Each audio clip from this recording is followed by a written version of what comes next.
अस्सलाम वालेकुम मेरे प्यारे बच्चों, नानी आ गई आपके लिए एक और नई कहानी लेकर। बच्चों, आज की कहानी से हमें सबक मिलता है कि लालच बहुत बुरी बला है। बच्चों, एक घने जंगल में एक बहुत बड़ा आम का दरख्त था। हर साल गर्मियों में इसमें सर रसीले आम लगते थे।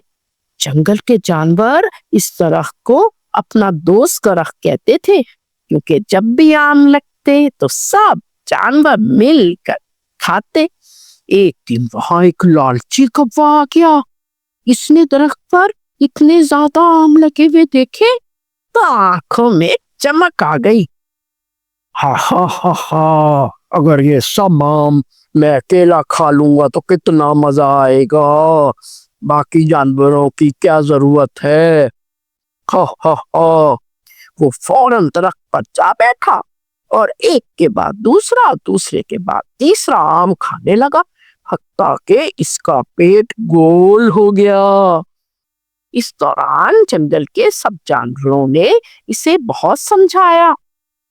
कौवे भाई, ये सब आम अकेले मत खाओ, इसमें हम सबका हिस्सा है। लेकिन कौवा तो बहुत जिद्दी था। इसने कहा, नहीं नहीं, ये सब आम मेरे हैं, जिसने पहले देखा वही खाएगा।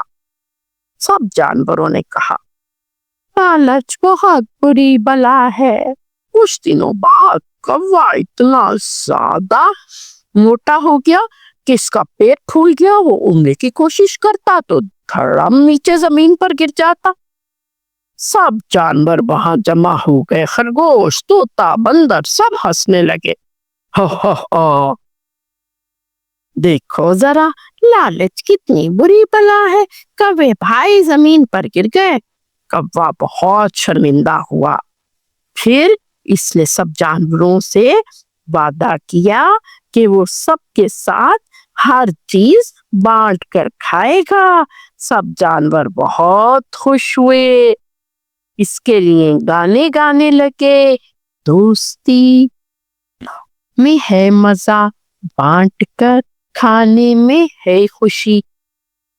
इस तरह सब जानवर बहुत खुश हुए और कौवे ने दिल में अहद कर लिया कि वो कभी लालच नहीं करेगा। तो बच्चों, कैसी लगी मेरी आज की कहानी? अगर पसंद आई हो तो मेरे चैनल को सब्सक्राइब करें और वीडियो को लाइक करें।